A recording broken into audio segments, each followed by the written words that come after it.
Hey everyone, and welcome to week 18 of the LG C9 OLED burn-in tests. As this is running, what I'll do is just give you a brief overview of usage for the past week. So last week I actually reported that there were 2 Fortnite events that my son actually used for the PS4. That was actually incorrect. The launch event for the season 3 was actually pushed through to this week. So because of that, my son's obviously been using it quite a lot for Fortnite this week. What this week has also seen is the return of Premier League football, and as a result of that, I've actually been using it quite a lot for all of the games. I think I've watched about 4 games on it so far. I think that's probably all of them.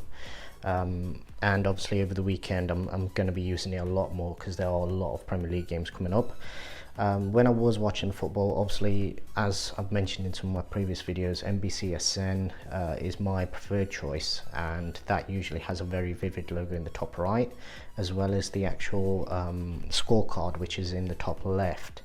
Now, whilst I was actually watching the games, I did actually try and look for the dimming, so the actual dimming of the pixel, the static logos, and it is quite interesting the way that actually works, where it almost creates like an oval shape, and you have to actually look very carefully to try and pick this up. But obviously over time, because I've used these channels for so long, so many years, I kind of know roughly how vivid the actual scorecard or the NBCSN logo is actually meant to be.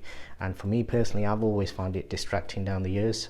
I did actually find another stream for the game yesterday for Spurs versus Man U, and on that particular stream there were no other logos. So you literally had the Premier League lion in the bottom right, and you had the scorecard in the top left, which was very minimal, so it literally just said the names and that was it.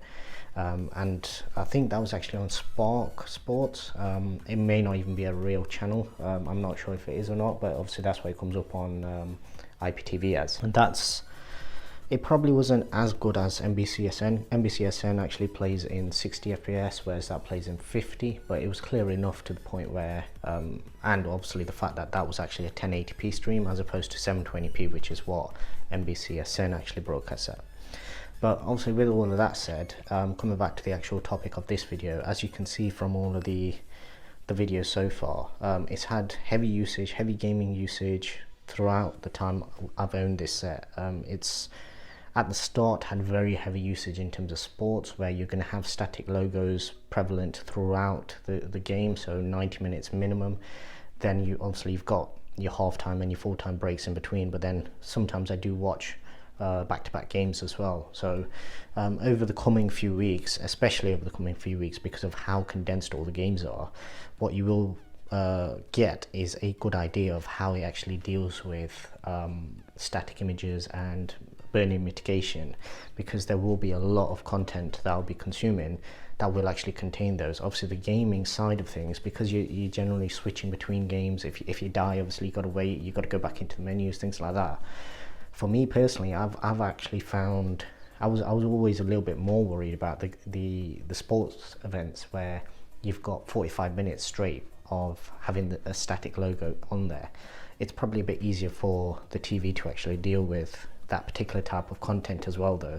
Having said that, because obviously it's not moving, it's always in that same location, and generally it's quite easy to recognize from an AI perspective. Obviously if you can see it's a sports event, a football match for example, then it's very easy for you to know roughly, okay, I'm going to have a scorecard either the top or the bottom.